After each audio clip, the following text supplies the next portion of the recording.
أعوذ بالله من الشيطان الرجيم. بسم الله الرحمن الرحيم.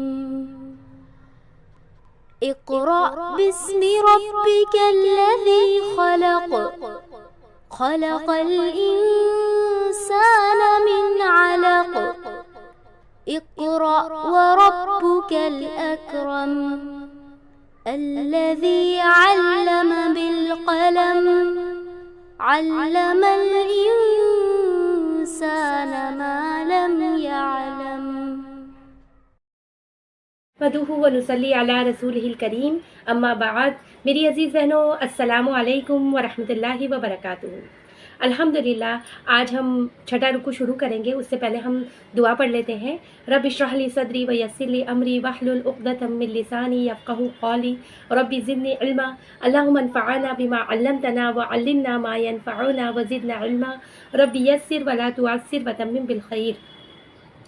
آمین یا رب العالمین. اعوذ باللہ من الشیطان الرجیم. بسم اللہ الرحمن الرحیم. وقل، اور کہہ دیجئے محمد صلی اللہ علیہ وسلم، کہہ دیجئے، لی عبادی، لیے عبادی، عباد کا مطلب ہوتا ہے بندے، اور یا لگا دیے تو میرے بندے، یعنی اے محمد صلی اللہ علیہ وسلم میرے بندوں سے کہہ دیجئے، یقول التی ہی احسن، یقولو کہ وہ کہا کرے، التی وہ جو، ہی احسن وہ جو بہترین ہو، یعنی اے محمد صلی اللہ علیہ وسلم میرے بندوں سے کہہ دیجئے کہ زبان سے وہ بات کہا کرے جو بہترین ہو، جو وہ بات نکالا کرے جو اچھی ہو، بہترین ہو. میری بہنوں دیکھیے کتنی پیاری آیت یہاں پر آ رہی ہے کہ اے میرے بندو اچھی بات کیا کرو. اللہ تعالیٰ کتنی محبت سے کہہ رہے ہیں کہ میرے بندوں سے کہہ دیجئے کہ وہ اچھی بات کیا کرے، اپنے دوستوں سے، اپنے بزرگوں سے، اپنے والدین سے، اپنی بیوی سے اچھی طرح مخاطب ہو، اپنی گفتگو میں، اپنے لہجوں میں اچھی طرح بات کرے. احسن مطلب بہترین بات، اس کی باتوں میں جو ہے الفاظوں کا تعین اچھا ہو، اس کے جملے بہترین ہوں، اس کے گفتگو کا انداز جو ہے دوسرے کو عزت دینے والا ہو، دوسروں کی تحقیر اور تذلیل کرنے والا نہ ہو، کسی کی انسلٹ کرنے والا نہ ہو، کسی کا مذاق اڑانے والا نہ ہو، اس کی گفتگو میں تانے نہ ہو، اس کی گفتگو کے اندر غیبت نہ ہو، اس کی گفتگو کے اندر دوسرے کو ذلیل کرنے کا کوئی بھی پہلو نہ ہو، بلکہ اس کی گفتگو میں جو ہے دعائیہ جملے ہوں، محبت والے جملے ہوں، اور بہت ہی احسن طریقے سے، یعنی بہترین طریقے سے گفتگو کیا کرے. دل توڑنے والے الفاظ نہ ہوں، غصہ نہ کرے. یعنی اگر اچھی باتیں نہ کیا جائے تو کیا ہوتا ہے میری بہن، شیطان ینزغ بینہم، کہ بے شک شیطان ینزغ بگاڑ پیدا کرتا ہے، یعنی دو بینہم ان کے درمیان، یعنی دو لوگوں کے درمیان شیطان بگاڑ پیدا کرتا ہے. ان الشیطان بے شک شیطان کان للانسانی انسان کے لیے عدو مبینہ یعنی عدو یعنی دشمن ہے، مبینہ کھلا ہوا دشمن ہے. یعنی کیا ہے کہ اے محمد صلی اللہ علیہ وسلم میرے بندوں سے کہہ دو کہ وہ بات زبان سے نکالا کرے جو بہترین ہو. دراصل یہ شیطان ہی ہے جو انسانوں کے درمیان فساد ڈلوانے کی کوشش کرتا ہے. حقیقت یہ ہے کہ شیطان انسان کا کھلا ہوا دشمن ہے. تو میری بہنوں دیکھیے کہ یہ جب انسان کسی کے ساتھ بہترین اچھی گفتگو نہیں کرتا، دل توڑنے والے الفاظ اور غصہ کرنے لگتا ہے، تانے دینے لگتا ہے، لڑائیاں کرنے لگتا ہے، تو پھر کیا ہوتا ہے، شیطان کو موقع مل جاتا ہے دو لوگوں کے درمیان فساد ڈلوانے کا. پھر وہ لڑائیاں کرواتا ہے. یعنی اگر کسی نے ایک دفعہ منہ سے کوئی غلط جملہ کسی کے لیے نکالا تو تیر کی طرح کیا ہوتا ہے، جا کر دوسرے کو لگتا ہے، اس کا دل زخمی ہوتا ہے، اور پھر رد عمل کیا ہوتا ہے اس کا، لڑائی جھگڑے مار پیٹ تک کے بعد جا کر پہنچتی ہے نا. ہمارا دین تو ایسا ہے کہ ہمارے دین میں تو یہ تک منع کیا گیا ہے کہ اگر آپ کسی کو کوئی چیز دے رہے ہیں، مثلا کسی کو چھری دے رہے ہیں، تو اس طرف سے نہ تو جس طرف سے چھری کی نوک ہے بلکہ اس کو گھما کے اس کو پکڑنے کی جگہ سے اس کو گھما کے دو، ہے نا. مطلب یہ تک کی ممانعت کہی گئی ہے کہ کوئی بھی چیز ایسی لیتے وقت بھی اس بات کا خیال رکھے کہ کسی کو اس سے کوئی تکلیف نہ پہنچے. اور پھر یہ کہ شیطان انسان کے درمیان جو ہے پھوٹ ڈلواتا ہے. اس میں دیکھیے کہ حضرت سلیمان رضی اللہ تعالیٰ عنہ بیان کرتے ہیں کہ اللہ کے رسول صلی اللہ علیہ وسلم کے پاس میں بیٹھا ہوا تھا کہ دو آدمی آئے اور آپس میں جو ہے گالی گلوچ کرنے لگے. ان میں سے ایک کا چہرہ غصے سے ایک دم سرخ ہو گیا، گردن کی رگیں پھول گئی. اس پر اللہ کے رسول صلی اللہ علیہ وسلم نے فرمایا کہ مجھے ایک کلمہ معلوم ہے کہ اگر یہ شخص اسے کہہ دے تو اس کی یہ حالت جاتی رہے گی. اگر یہ کہہ دے کہ اعوذ باللہ من الشیطان الرجیم، میں شیطان مردود سے اللہ کی پناہ چاہتا ہوں، تو اس کی یہ حالت جاتی رہے گی. یعنی کیا پتہ چلتا ہے میری بہنوں کہ غصہ شیطان کی اکساوٹ سے ہے. لہٰذا غصے کو دور کرنے کے لیے حضور صلی اللہ علیہ وسلم نے کیا نصیحت فرمائی کہ شیطان سے خدا کی پناہ مانگی، اعوذ باللہ من الشیطان الرجیم پڑھ لیا کرو. ہے نا. اسی طرح آپ نے کیا فرمایا کہ غصے کی حالت ہو, اگر غصہ آ ہی جائے تو بیٹھ جایا کرو, اگر بیٹھے ہو تو لیٹ جایا کرو, اگر اس سے بھی غصہ نہیں گیا تو پھر کیا کرو, ٹھنڈا ٹھنڈا پانی پی لو, اگر غصے بھی غصہ نہیں گیا تو پھر وضو کر لو اور 2 رکعت نماز پڑھ لو. کیونکہ غصے کی وجہ سے کیا ہوتا ہے کہ انسان جو ہے نا شیطان کا بالکل بھی شکار ہو جاتا ہے.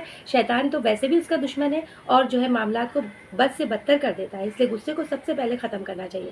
پھر آپ دیکھیے کہ اللہ کے رسول صلی اللہ علیہ وسلم کا اسوہ کیا تھا میری بہنوں, کہ اللہ کے رسول صلی اللہ علیہ وسلم اگر کسی دشمن سے کسی برے سے برے انسان سے بھی ملتے تھے نا, بڑے اچھے سے بڑی محبت کے ساتھ بات کیا کرتے تھے. آپ دیکھیے کہ حضرت عائشہ رضی اللہ تعالیٰ عنہ سے روایت ہے کہ ایک شخص اللہ کے رسول صلی اللہ علیہ وسلم کے پاس اس میں آنے کی اجازت چاہیے, تو آپ نے فرمایا اچھا اسے آنے کی اجازت دے دو, مگر دیکھو وہ اپنے قبیلے کا ایک برا بیٹا ہے یا برا آدمی ہے, تو برا آدمی ہے. لیکن جب وہ شخص اللہ کے رسول صلی اللہ علیہ وسلم کے پاس آیا نا, تو آپ صلی اللہ علیہ وسلم نے اس کے ساتھ بڑی نرمی سے بڑی اچھے سے گفتگو کی. حضرت عائشہ رضی اللہ تعالیٰ عنہ یہ سب دیکھ رہی تھی, تو آپ نے عرض کیا بعد میں اس کے جانے کے بعد کہ اللہ کے رسول آپ نے تو اس کے بارے میں فرمایا تھا یہ کچھ یہ اور یہ کہا تھا, پھر آپ نے اس کے ساتھ بڑی نرمی سے بات چیت کی. تو آپ نے فرمایا اے عائشہ, قیامت کے دن اللہ کے نزدیک مرتبے میں سب سے برا آدمی وہ ہوگا جس کی بدزبانی سے بچنے کے لیے لوگ اسے چھوڑ دے, اس سے ملنا جلنا چھوڑ دے, ہے نا. تو اس سے مطلب بدزبانی کتنی بری چیز ہے میری بہنوں, کہ اس کے بارے میں کیا کریں اللہ کے رسول صلی اللہ علیہ وسلم, کہ اللہ کے نزدیک مرتبے میں سب سے برا آدمی ہوگا وہ. پھر اسی طرح دیکھیے آپ کہ ایک دفعہ جو ہے کچھ یہودی اللہ کے رسول صلی اللہ علیہ وسلم کے پاس آئے اور کہنے لگے, یہ بھی حضرت عائشہ کی روایت ہی ہے, کہنے لگے السلام علیکم کہنے کی بجائے شرارت کے طور پہ, وہ تو کچھ نہ کچھ کرتے رہتے تھے نا, السلام کی بجائے السلام علیکم کہنے لگے. تو السلام کا مطلب کیا ہوتا ہے, اس کا مطلب ہوتا ہے تم پہ موت آئے, نعوذ باللہ, مطلب السلام تم پہ سلامتی ہو کی بجائے تم پہ موت آئے, یہ جملہ کہنے لگے.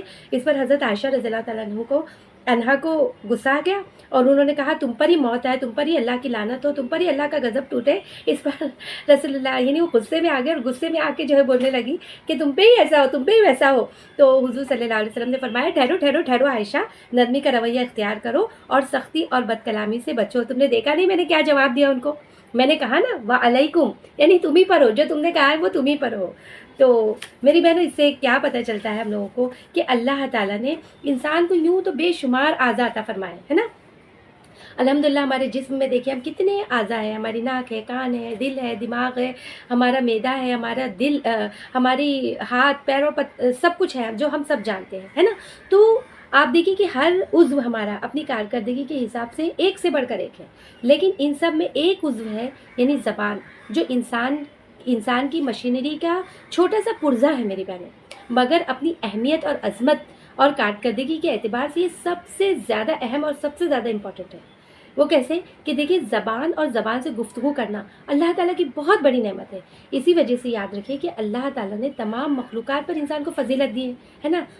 انسانوں کو فضیلت کس حساب سے, دوسرے جانور جو ہے انسان جو ہے بات چیت کر سکتا ہے, زبان سے بول سکتا ہے, فضیلت بھی بخشی ہے, اور اس لیے نعمت جتنی بڑی ہوگی میری بہنوں اس کا حق بھی اتنا زیادہ ہوگا نا پھر, اور انعام بھی پھر اتنا ہی بڑا ہوگا, اور پھر وبال بھی اتنا ہی ہوگا, ہے نا.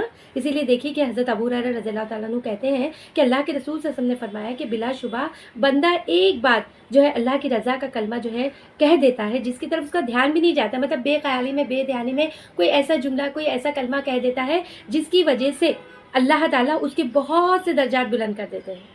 اور کبھی کبھی بندہ کیا ہوتا ہے اللہ تعالیٰ کی نافرمانی کا کوئی ایسا کلمہ کہہ دیتا ہے کہ اس کی طرف اس کا دھیان ہی نہیں ہوتا ہے, مطلب بے دھیانی میں وہ کہہ دیتا ہے, اور اس کی وجہ سے وہ دوزخ میں گرتا چلا جاتا ہے.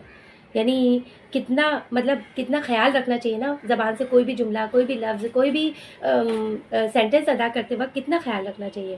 اور پھر اللہ کے رسول صلی اللہ علیہ وسلم نے فرمایا کہ مجھے 2 چیزوں کی ضمانت دو, میں تمہیں جنت کی ضمانت دیتا ہوں, ایک تو ہے زبان اور دوسری شرمگاہ, ہے نا. حضرت معاذ رضی اللہ تعالیٰ عنہ سے روایت ہے کہ ایک دن جب انہوں نے اللہ کے رسول صلی اللہ علیہ وسلم سے درخواست کی کہ مجھے کوئی ایسا عمل بتلا دیجئے جس کی وجہ سے میں جنت میں چلا جاؤں اور جہنم سے دور کر دیا جاؤں, تو آپ نے انہیں بہت سارے عمل بتائے کہ توحید, نماز, زکوٰۃ, روزے اور بہت سے نیک عمل کی تلقین کی. پھر فرمایا کیا میں تمہیں وہ چیز نہ بتا دوں جو تیری ان ساری چیزوں کی رکھوالی کرنے والی بن جائے. تو معاذ رضی اللہ تعالیٰ عنہ کہتے ہیں کہ ضرور بتائیں اللہ کے رسول. تو آپ نے فرمایا معاذ اپنی اس زبان کو کنٹرول میں رکھ, ہے نا. اپنی زبان کو پکڑ کر کہا آپ صلی اللہ علیہ وسلم نے کہ اپنی زبان کو کنٹرول میں رکھ, جس نے اسے کنٹرول کر لیا اس نے اپنا دین محفوظ کر لیا. تو حضرت معاذ پوچھتے ہیں کہ اللہ کے رسول کیا ہم پکڑے جائیں گے ان باتوں کی سبب جو ہم اپنی زبان سے کرتے ہیں؟ تو آپ نے فرمایا یہ لوگوں سے کے زبانوں سے نکلی ہوئی باتیں ہی تو ہے جو انہیں منہ کے بل یا ناک کے بل دوزخ میں ڈال دیں گی۔ یہ ترمذی کی حدیث ہے میری بہنوں۔ تو میری بہنوں یاد رکھیے کہ دنیا میں بہت ساری آفتیں، تعلقات میں خرابیاں صرف اس وجہ سے آتی ہے کہ ہم زبان کو بے لگام چھوڑ دیتے ہیں، جو دل میں آتا ہے بولتے چلے جاتے ہیں، بولتے چلے جاتے ہیں، بولتے چلے جاتے ہیں۔ یہاں پر اللہ تعالیٰ اسی بات کو، اسی زبان کو کنٹرول کرنے کی بات کر رہے ہیں کہ تم زبان سے وہ باتیں نکالو جو بہترین ہو۔ تم ایسی باتیں نہیں نکالو کہ جس سے تعلقات خراب ہو، جس سے محبتیں ختم ہو جائے، جس کی وجہ سے بدلے کی بھاونا جاگے اور شرمندگی کا سامنا کرنا پڑے۔ تم اپنی زبان سے جو ہے وہ باتیں نکالا کرو جو احسن ہو، جو بہترین ہو، ہے نا۔ یہی وجہ ہے میری بہنوں کہ دیکھیے کہ جب ہم صبح اٹھتے ہیں تو ہمارے جسم کے تمام اعضاء یعنی زبان کی منت سماجت کرتے ہیں، اس سے کہتے ہیں کہ اے زبان ہمارے حق میں اللہ تعالیٰ سے ڈرتے رہنا، اگر تو سیدھی رہی تو ہم بھی سیدھے رہیں گے، اگر تو ٹیڑھی ہوگی تو ہم بھی ٹیڑھے ہو جائیں گے۔ تو میری بہنوں یہ یاد رکھیے کہ یہ سب چیزیں اللہ تعالیٰ بڑی محبت سے جو ہے ہمیں یہاں پر فرما رہے ہیں۔ ربکم عالم بکم، تمہارا رب خوب جانتا ہے تمہیں، ان یشاء یرحمکم، اگر وہ چاہے تو تم پر رحم فرمائے، او ان یشاء یعذبکم، اور اگر چاہے تو تمہیں سزا دے دے، تمہیں عذاب دے۔ وما ارسلناک علیہم وکیلا، اور نہیں بھیجا ہے، اور ہم نے نہیں بھیجا ہے آپ کو، علیہم ان پر، وکیلا وکیل بنا کے، وہ حوالے دار بنا کے ان پر نہیں بھیجا ہے۔ تو یہاں پر میری بہنوں دیکھیے کہ اللہ تعالیٰ فرما رہے کہ اللہ تعالیٰ کو خوب پتہ ہے کہ تم تو اگر وہ چاہے گا تو رحم فرمائے گا، چاہے تو سزا دے گا۔ آپ دیکھیے کہ وہ شخص جس نے 99 قتل کیا تھا اس کو اللہ تعالیٰ نے بخش دیا، ہے نا۔ تو اللہ کی مرضی ہے کہ جس پر رحم فرمائے اور جسے سزا دے۔ لیکن یہاں پہ کرائٹیریا کیا ہے؟ یہاں پر یہ جو بات پچھلی آیت سے ہمیں پتہ چل رہی ہے وہ یہ ہے کہ مسلمان ایک مومن بندہ جو ہے گفتگو کرتے وقت اس بات کا ضرور لحاظ رکھے تاکہ اس پر رحم فرمایا جائے۔ کس بات کا لحاظ کرے؟ کہ بات کرتے وقت اور کلام کرتے وقت جو ہے بحث مباحثے میں نہ الجھے، کوئی ناگوار بات نہ کرے، کوئی حق کے خلاف بات نہ نکالے، غصے سے آپے سے باہر نہ ہو اور بےہودگی کی باتیں نہ کرے، بلکہ اسے ٹھنڈے دل سے جچی تلی نپی تلی برحق بات کرنی چاہیے جو اس کے وقار کے مطابق ہو۔ اگر کوئی شخص جو ہے ایسے جملے منہ سے نکال رہا ہے، ایک دم کاٹ دار باتیں کر رہا ہے جس سے دوسروں کا دل چھلنی ہو رہا ہے، تو پھر یہ تو اللہ کے اوپر ہے کہ کس کی بات سے اللہ تعالیٰ خوش ہو کر اس پر رحم فرما دے، اور وہ ان یشاء یعذبکم، اور کس سے ناراض ہو کر جو ہے اسے سزا دے۔ اللہ تعالیٰ کی مرضی، اللہ خوب جانتا ہے۔ ربکم عالم بکم، اللہ تعالیٰ تمہیں خوب جانتا ہے۔ تو یہاں پر ہمیں بہت زیادہ اس بات سے احتیاط کرنا چاہیے۔ اور ایک دوسری بات بھی میری بہنوں یہاں پر ہمیں پتہ چلتی ہے کہ یہ بھی انسان کو دعویٰ نہیں کرنا چاہیے کہ وہ جنتی ہے، یا کوئی شخص انتقال کر گیا تو اس کے متعلق یہ کہنے سے بچے کہ یہ جنت میں جائے گا، یہ جنتی ہے، یہ گنہگار ہے، یہ دوزخ میں جائے گا۔ یعنی خود جو ہے نا ہم کو کوئی اللہ تعالیٰ نے رائٹ نہیں دیا ہے اس بات کا کہ ہم کسی کے بارے میں جنت یا جہنم کا فیصلہ کر سکیں۔ وہ اللہ خوب جانتا ہے، وہ چیز اللہ کے اختیار میں، وہی سب انسانوں کے ظاہر کو، باطن کو، ان کے حال کو اور ان کے مستقبل سے اللہ تعالیٰ واقف ہے۔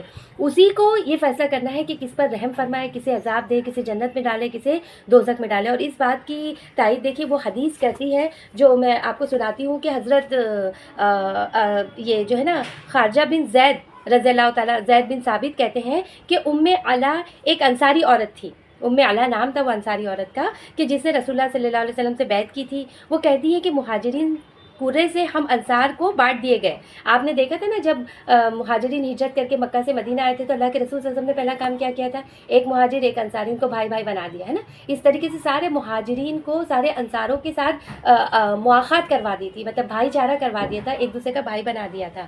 تو وہ کہتی ہیں کہ ہمارے حصے میں عثمان بن مظعون رضی اللہ تعالیٰ عنہ آئے، ہم نے انہیں اپنے گھروں میں اتارا، پھر وہ ایسی بیماری میں مبتلا ہو گئے جن میں ان کی وفات ہو گئی۔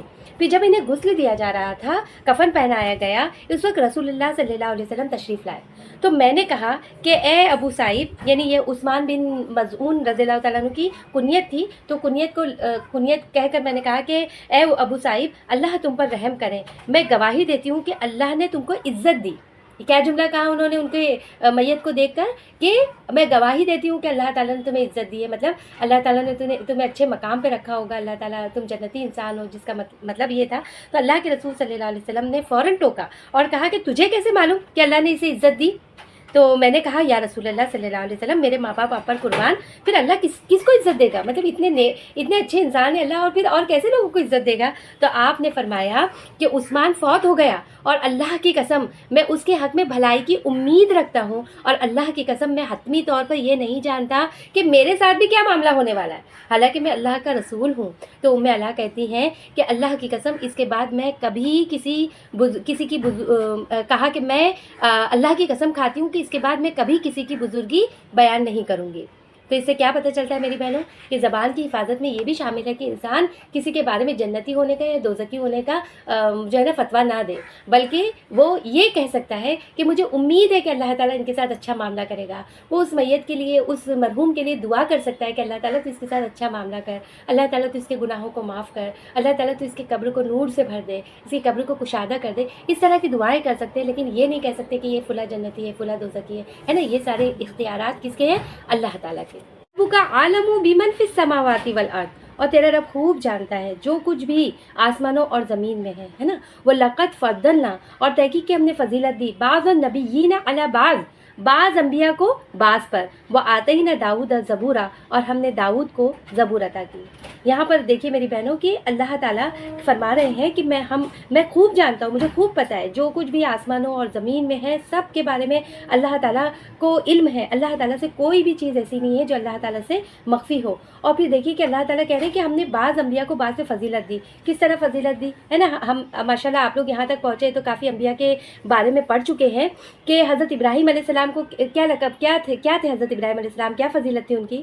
کہ خلیل اللہ تھے، ہے نا؟ کتنا بڑا لقب تھا نا۔ اگر اسے سوچے تو واقعی میں اتنا وہ ہوتا ہے حضرت ابراہیم علیہ السلام پر کہ اللہ کے خلیل، اللہ کے دوست، یہ واقعی میں بہت بڑا لقب ہے۔ پھر موسیٰ علیہ السلام کو دیکھیے کہ کلیم اللہ تھے، اللہ تعالیٰ سے بات کیا کرتے تھے۔ حضرت عیسیٰ علیہ السلام کلیمۃ اللہ تھے، بغیر باپ کے پیدا ہوئے تھے، ہے نا؟ یہ کتنی بڑی فضیلت تھی۔ آپ کے پاس بہت سارے معجزات تھے، آپ جو ہے نا پرندے کی شکل کا کوئی مجسمہ بناتے، اس میں پھونک مارتے تو وہ اڑ جاتا تھا، اور جو ہے کسی مردے کو جو ہے اللہ کے اذن سے زندہ کر سکتے تھے۔ آپ لوگوں کو بتا سکتے تھے کہ کیا کھا کر آئے ہو، کیا ذخیرہ کر کے رکھا ہوا ہے، کیا جمع کر کے رکھا ہوا ہے گھر کے اندر۔ اور پھر جو ہے نا مادرزاد اندھے کو اور کوڑی کو اچھا کر سکتے تھے۔ کتنے سارے معجزات آپ لوگوں نے پڑھ چکے ہیں الحمدللہ۔ پھر آپ دیکھیے سلیمان علیہ السلام کو تو اللہ تعالیٰ نے بادشاہت دی تھی، اور کوئی ایسی ویسی بادشاہت دی تھی، ایسی بادشاہت دی تھی جو نہ کبھی کسی کو ملی ہے اور نہ ہی کبھی کسی کو مل سکتی ہے کیا، بلکہ ملے گی بھی نہیں۔ وہ اس طرح کی بادشاہت اللہ تعالیٰ نے سلیمان علیہ السلام کو دی۔ واہ کیا بادشاہت تھی آپ کی! کیا آپ جو ہے پرندوں کی بولیاں سمجھتے تھے، جن آپ کے قبضے میں تھے، انسان آپ کے تابع دار تھے، ہوائیں آپ کے تابع دار تھی، آپ جہاں چاہتے تھے اڑتے پھرتے تھے، جہاں چاہتے وہاں پہنچ جاتے تھے۔ اتنی بڑی بادشاہت آج تک کبھی کسی کی سنی ہے ہم نے اتنی بڑی بادشاہ کہ جو بادشاہ جانوروں پہ بھی بادشاہت کر رہا ہے، پرندوں پہ بھی کر رہا ہے، جنوں پہ بھی کر رہا ہے، انسانوں پہ بھی کر رہا ہے، ہواؤں پہ بھی کر رہا ہے۔ یعنی انہوں نے جب دعا مانگی نا کہ اللہ تعالیٰ تو مجھے ایسی بادشاہت دے جو تو نے کسی کو نہیں دی ہوگی، تو اللہ تعالیٰ سے دعا اس کی شان کے مطابق، اس کی ہستی کے مطابق جب حضرت سلیمان علیہ السلام نے اتنے اعتماد سے مانگی تو پھر اللہ تعالیٰ نے اپنی شان کے مطابق انہیں عطا فرما دیا، ہے نا؟ کہ جا ایسی حکومت لے لے جو کسی کو نہ ملی نہ کسی کو ملے گی، جا یہ بھی لے لے وہ بھی لے لے۔ اللہ تعالیٰ نے ہر چیز عطا فرما دیا سلیمان علیہ السلام کو، اور پھر ساتھ ساتھ نبوت بھی دے دی، سبحان اللہ۔ پھر دیکھیے داؤد علیہ السلام کو بھی کتنی خوبصورت اللہ تعالیٰ نے آواز دی تھی نا، کیسے وہ زبور کے ترانے پڑھتے تھے اور کس طریقے سے پہاڑ اور پرندے جو ہے ان کے آس پاس آ کے بیٹھ جاتے تھے، اس کے بارے میں ہم لوگ سن چکے ہیں۔ پھر نبی کریم صلی اللہ علیہ وسلم کو اللہ تعالیٰ نے معراج عطا کی، آپ معراج پہ آپ بلائے گئے، اور تمام انبیاء علیہ السلام کی امامت کی، یہ بھی ہم نے ڈیٹیل میں شروع میں ہی سن لیا ہے الحمدللہ۔ اس کے علاوہ میں آپ لوگوں کو بتاتی ہوں کہ اللہ کے رسول صلی اللہ علیہ وسلم میں کچھ صفات ایسی تھی کہ جو سب سے بڑھ کر تھے۔ سب سے پہلے تو آپ دیکھیے کہ ساری انسانیت کے لیے، یعنی موجودہ اس وقت اللہ کے رسول صلی اللہ علیہ وسلم کی بعثت تمام اقوام کے لیے ہے جو اس وقت موجود تھی، اور آئندہ آنے والی قیامت تک سب انسانوں کے لیے آپ بشیر اور نذیر بنا کر بھیجے گئے، ہے نا؟ آپ سے پہلے جتنے بھی انبیاء آئے تشریف لائے دنیا میں، ان کا کیا تھا معاملہ؟ ان کی نبوت کسی خاص قوم، کسی خاص خطے کے لیے تھی۔ یہ ہمارے نبی صلی اللہ علیہ وسلم کی خصوصیت ہے کہ آپ کی نبوت پوری دنیا کے لیے عام ہے، صرف انسانوں کے لیے نہیں بلکہ جنوں کے لیے بھی ہے، اور صرف ان لوگوں کے لیے نہیں جو آپ کے زمانے میں موجود تھے، بلکہ قیامت تک آنے والی نسلوں کے لیے عام ہے۔ پھر آپ خاتم النبیین ہیں، اس لیے اللہ تعالیٰ نے آپ کی شریعت، اپنی کتاب قرآن مجید کی حفاظت کی ذمہ داری قیامت تک کی خود لی ہے، لہٰذا کسی اور نبی کے آنے کی ضرورت باقی نہیں ہے، کیونکہ آپ پر جو کتاب نازل ہوئی ہے وہ ہو بہو ویسی ہی رہے گی، کیونکہ اللہ تعالیٰ نے اس کی حفاظت کی ذمہ داری لی ہے۔ اس کے بارے میں ایک حدیث آتی ہے، حضرت جابر رضی اللہ تعالیٰ عنہ فرماتے ہیں کہ نبی صلی اللہ علیہ وسلم نے فرمایا کہ مجھے 5 چیزیں ایسی عطا کی گئی ہے جو مجھ سے پہلے کسی نبی کو نہیں دی گئی۔ 5 چیزیں کون سی میری بہنوں؟ پہلی چیز کہ میری مدد اللہ نے مجھے ایسا رعب دے کے فرمائی ہے کہ 1 مہینے کی مسافت تک لوگوں پر میرا رعب چھا جاتا ہے۔ یہ آپ سوچو 1 مہینے کی دوری پر بھی رہے تو وہاں سے جو ہے رعب دشمن پہ چھا جاتا ہے۔ پھر دوسری یہ کہ میرے لیے پوری زمین کو مسجد اور طہور بنا دیا گیا۔ پچھلے انبیاء کی شریعتوں میں کیا تھا کہ ان کی عبادتیں خاص عبادت گاہوں میں ہوتی تھی یا میدان یا گھر میں عبادت نہیں ہوتی تھی۔ امت محمدیہ کے لیے پوری زمین کو مسجد بنا دیا گیا، ہر جگہ نماز ادا کی جا سکتی ہے۔ مٹی کو پانی نہ ملے تو پھر کیا ہے، مٹی سے تیمم کیا جا سکتا ہے، یعنی مٹی کو پاک کرنے کا ذریعہ بنا دیا تاکہ اس سے تیمم کر لیا جائے۔ پھر تیسری چیز کیا ہے میری بہنوں کہ مال غنیمت کو حلال کر دیا گیا، کہ مجھ سے پہلے کسی بھی امت کے لیے یہ حلال نہیں تھا، بلکہ کیا حکم تھا کہ جب جنگ ہوتی تھی مال کفار کے ہاتھ آتا تھا، اس کو جمع کر کے اکٹھا کر کے ایک جگہ رکھ دیتے تھے جہاں پر ایک آسمان کی آگ وغیرہ آ کر اس کو جلا دیتی تھی، اور یہ جلا دینا ہی اس جہاد کی مقبولیت کی علامت سمجھی جاتی تھی کہ ہاں بھائی جہاد قبول ہو گیا۔ لیکن امت محمدیہ کے لیے مال غنیمت کو اللہ تعالیٰ نے حلال کر دیا اور اسے قرآن کے بتائے ہوئے اصولوں کے مطابق تقسیم کرنا اور اپنی ضروریات میں صرف کرنا جو ہے جائز کر دیا گیا۔ پھر جو ہے چوتھی فضیلت یہ ہے کہ شفاعت کبریٰ کا مقام دیا گیا اللہ کے رسول صلی اللہ علیہ وسلم کو، یعنی حشر کے میدان میں جس وقت کوئی پیغمبر کوئی نبی شفاعت کی ہمت نہ کرے گا، مجھے اس وقت شفاعت کا موقع دیا جائے گا، سبحان اللہ۔ پھر 5ویں چیز، مجھ سے پہلے ہر نبی اپنی مخصوص قوم کی طرف بھیجا جاتا تھا، مجھے تمام اقوام عالم کی طرف نبی بنا کر بھیجا گیا ہے۔ دیکھیے میری بہنوں یہاں پر کہ اللہ تعالیٰ فرما رہے ہیں کہ تمہارا رب خوب جانتا ہے جو کچھ آسمان و زمین میں ہے، اور اس نے تو نبیوں کو بھی ایک دوسرے سے بڑھ چڑھ کر مرتبے عطا کیے۔ تو یہ بات یہاں پر فرمانے کا مقصد کیا ہے کہ اصل میں اہل مکہ کو اس بات پر اعتراض تھا کہ محمد صلی اللہ علیہ وسلم یا محمد کو پیغمبری کے لیے کیوں چنا گیا؟ وہ تو ایک یتیم ہے، مسکین ہے، مالدار انسان بھی نہیں ہے، اتنے بڑے بڑے سرداروں کو کیوں اگنور کر دیا گیا؟ تو آپ یہ یاد رکھیے میری بہنوں کہ جن لوگوں میں تکبر ہوتا ہے نا تو ان کے لیے ان کو اگنور ہو جانا ایک بہت بڑا ایشو ان کے لیے بن جاتا ہے۔ تو جو سردار ہر بات میں اہمیت لیتے تھے، جب ان کو نبوت نہ ملی تو وہ بہت زیادہ سیخ پا ہوئے، انہیں لگا کہ ہمیں کیوں نہیں چنا گیا، یہ طائف مکہ کے بڑے بڑے سرداروں کو نبوت کے لیے کیوں نہیں چنا گیا، یہ محمد کو چنا گیا، یہ تو ایک عام انسانوں کی طرح بیوی بچے رکھتا ہے، کھاتا پیتا ہے، بازاروں میں چل چل کر خرید و فروخت کرتا ہے اور سارے کام کرتا ہے جو دنیا دار آدمی کرتا ہے اپنی انسانی حاجت پوری کرنے کے لیے۔ تو ان کا ماننا یہ تھا کہ تم ایک دنیا دار آدمی ہو، تمہیں خدا رسیدی سے کیا تعلق؟ پہنچے ہوئے لوگ تو کون ہوتے ہیں؟ پہنچے ہوئے لوگ تو وہ ہوتے ہیں جنہیں اپنے تن بدن کا ہوش نہیں ہوتا، بس ایک گوشے میں بیٹھ کر اللہ کی یاد میں غرق رہتے ہیں، وہ کہاں گھر کے آٹے دال کی فکر کرتے ہیں، ہے نا۔ اس پر فرمایا جا رہا ہے، اس پر دیکھیے کہ داؤد علیہ السلام کا خاص طور سے اللہ تعالیٰ نے یہاں پر ذکر کیا کہ ہم نے بعض پیغمبروں کو بعض سے بڑھ چڑھ کر مرتبے عطا کیا اور ہم نے داؤد کو زبور دی، یعنی داؤد علیہ السلام کا ذکر پھر یہاں پر خاص طور سے کیوں کیا گیا میری بہنوں؟ کیونکہ داؤد علیہ السلام جو ہے ایک بادشاہ تھے، اور بادشاہ جو ہے بالعموم خدا سے بہت دور ہوتے ہیں۔ عام طور سے ہم دنیاوی بادشاہوں کو دیکھتے ہیں کہ وہ خدائیت مطلب کیا کہنا چاہیے الہیت سے بہت دور ہوتے ہیں، لیکن یہاں پہ فرمایا جا رہا ہے کہ حضرت داؤد علیہ السلام ایک پوری بادشاہت کے انتظام سنبھالتے تھے نا، اور بادشاہت کے انتظام سے بڑھ کر دنیا داری اور کیا ہوگی، مگر اس کے باوجود اللہ تعالیٰ نے انہیں نبوت دی اور کتاب سے سرفراز فرمایا، اور وہ اللہ تعالیٰ کے چنے ہوئے بندے تھے۔ ادعوا الذین زعمتم، کہو ان سے کہو کہ پکار دیکھو، الذین ان لوگوں کو، زعمتم من دونہ جن کے بارے میں تمہارا گمان ہے کہ من دونہ اس کے سوائے بھی، یعنی اللہ کے سوائے جو ہے تم جنہیں کارساز سمجھتے ہو، جن کے بارے میں تمہارا گمان ہے۔ یہاں پر دیکھیں میری بہنوں زعم کا لفظ ہے، زعم کا مطلب کیا ہوتا ہے کہ کسی بھی بات کا گمان کرنا، کسی بھی بات کا زعم، یعنی ایسا گمان جس کے اندر جھوٹ یا شک شامل ہو، مطلب کنفرم بات نہیں ہے، تمہارا گمان ہے، یہ تمہارے اندر یہ چیز ہے، حالانکہ وہ گمان کیا ہے، وہ جھوٹا گمان ہے، وہ تم خود فریبی کا شکار ہو۔ ایسا کوئی بھی نہیں ہے جن کو تم اللہ کے سوا کارساز سمجھتے ہو۔ تو اللہ تعالیٰ کہہ رہے ہیں اگر تمہارا ایسا ہی زعم ہے تو تم پکار دیکھو ان کو،